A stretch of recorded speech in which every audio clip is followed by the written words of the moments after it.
A ver, pensemos en esto. ¿Qué pasa cuando una nación que se supone es elegida termine la ruina total? Y si les dijera que justo ahí, entre los escombros, estaba escondido un mapa, un plano detallado del futuro del mundo. Esta es, en esencia, la increíble historia de un reino llevado al cautiverio y de cómo de esa catástrofe surgió una profecía que marcó el rumbo de la historia por más de, imagínense, 2500 años.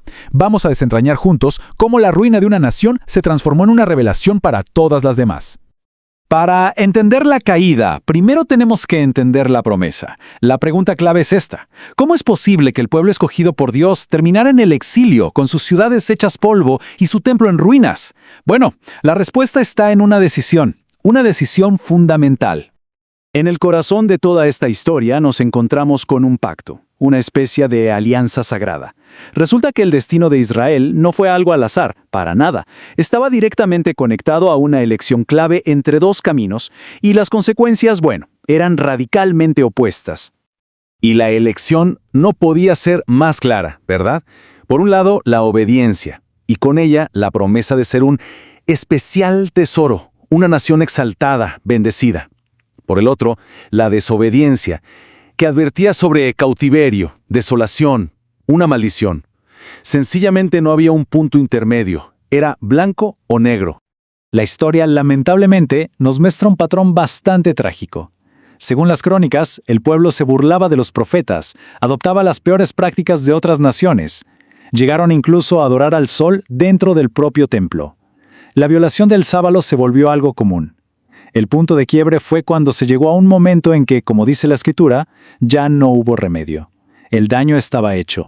Y la caída fue gradual pero implacable. Primero, el reino se parte en dos, luego el norte es conquistado por Asiria, y finalmente llega el gran imperio babilónico, liderado por Nabucodonosor, que primero asedia Jerusalén en el 605 a.C. y años después, en el 586, la destruye por completo. Los sobrevivientes son llevados al exilio. Fin de la historia. O eso parecía. Ahora el foco de la historia cambia. Pasamos de ver a una nación entera a seguir a unos cuantos individuos.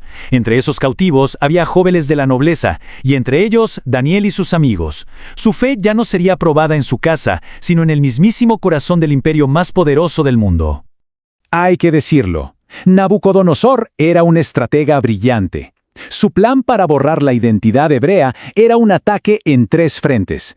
Primero, la mente, reeducarlos en la cultura babilónica. Segundo, el cuerpo, cambiar sus costumbres, su dieta. Y tercero, y quizás el más profundo, el espíritu, darles nombres nuevos. Y es aquí donde la cosa se pone, fascinante y muy, muy espiritual. Es que no es solo un cambio de nombre, es una batalla de significados. Pensemos en Daniel.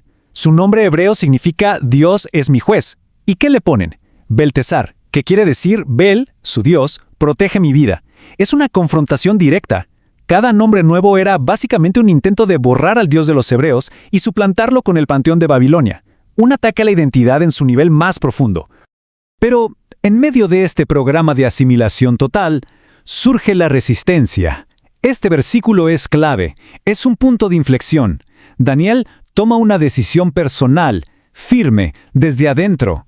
Propuso en su corazón no contaminarse.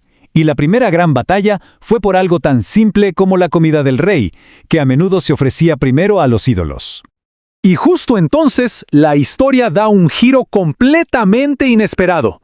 El hombre más poderoso del planeta, el rey Nabucodonosor, tiene un sueño que lo deja aterrorizado. Pero hay un problema.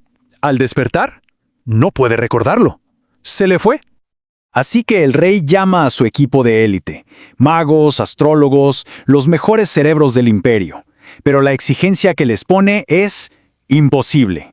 No solo quiere que le interpreten el sueño, quiere que le digan qué soñó. Era la prueba de fuego para desenmascarar a cualquier charlatán. Y aquí llega la confesión que lo cambia todo. Los sabios de Babilonia, los supuestos expertos en lo oculto, admiten su total y absoluta impotencia. Dicen, mire rey, eso que pide no hay hombre en la tierra que pueda hacerlo. Declaran que solo los dioses podrían, pero irónicamente añaden que esos dioses no se comunican con los humanos. Es el reconocimiento definitivo de que la sabiduría humana tiene un límite. La reacción del rey es brutal. Se enfurece y ordena un decreto de muerte para todos los sabios. sin excepciones.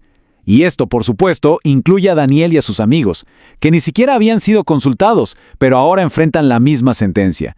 La tensión es máxima. En medio de esta crisis de vida o muerte, Daniel da un paso al frente, pero no con arrogancia, sino con fe. Y es aquí donde la historia deja de ser un drama de palacio para convertirse en una revelación que va a abarcar milenios enteros. Cuando está frente al rey, lo primero que hace Daniel es desviar la atención de sí mismo. Su primera frase es un contraste directo con lo que habían dicho los caldeos. Ellos dijeron que no se podía, pero Daniel dice, pero hay un Dios en los cielos que revela los misterios. Todo el crédito desde el principio es para él. Y entonces Daniel revela el sueño. Una estatua gigante, imponente, hecha de distintos metales. Y esto es simplemente asombroso. Cada parte representa un imperio mundial que vendría después del otro. La cabeza de oro, tú, oh rey, eres Babilonia. Luego, un reino inferior, de plata, Medo-Persia. Un tercero de bronce, Grecia. Y un cuarto fuerte como el hierro, Roma. Es literalmente un mapa de la historia revelado con siglos de anticipación. Pero esperen, porque la profecía se pone todavía más precisa cuando llegamos a los pies de la estatua. Después de Roma se acaba el poder unificado. Lo que sigue es una mezcla rarísima, hierro y barro. Y esto representa a las naciones divididas que nacieron de la caída del imperio. A lo largo de la historia, claro que intentaron unirse, ¿no? Mediante alianzas, matrimonios reales, de todo. Pero la profecía es tajante, clarísima. No se unirán el uno con el otro. Tal cual como el hierro y el barro, que por más que los juntes, jamás se fusionan. Es una descripción que calza a la perfección con la política europea durante siglos y siglos. Pero la profecía no termina ahí, con división y fragilidad. Para nada. Hay un acto final, un evento culminante que viene a cambiar por completo el panorama de todos los reinos humanos. Resulta que el sueño del rey tenía un último elemento, una piedra. Y no era una piedra cualquiera. Fue cortada sin manos, una frase clave que significa que su origen no es humano, no es de este mundo. Y esta piedra, de origen sobrenatural, golpea la estatua justo en sus pies, en su base de hierro y barro. Y esa piedra, nos dice Daniel, representa el reino final, un reino que no será establecido por hombres, sino por el mismo Dios del cielo, un reino que un día va a desmenuzar y a consumir a todos los imperios terrenales, y permanecerá para siempre. No es una simple continuación, es un reemplazo total. Es el capítulo final de la historia humana como la conocemos. Entonces, ¿qué podemos sacar de todo esto? ¿Cuáles son las grandes conclusiones de esta revelación? Primero, que la historia no es un simple caos de eventos al azar. Parece que hay un plan. Segundo, que todo poder humano, no importa lo grande y poderoso que parezca, tiene fecha de vencimiento. Tercero, que las decisiones de individuos fieles, incluso en la peor crisis, pueden tener un impacto cósmico. Y por último, que la historia se dirige hacia un destino inevitable, el establecimiento de un reino eterno, inconmovible. Y esto nos deja con una pregunta final, para reflexionar. Si una profecía de hace más de 2500 años ha trazado con una precisión asombrosa la historia hasta nuestros días, los días de los pies de hierro y barro, ¿qué nos dice eso sobre la parte final de esa misma profecía? ¿Qué significa este antiguo mapa del pasado para el futuro que aún está por venir?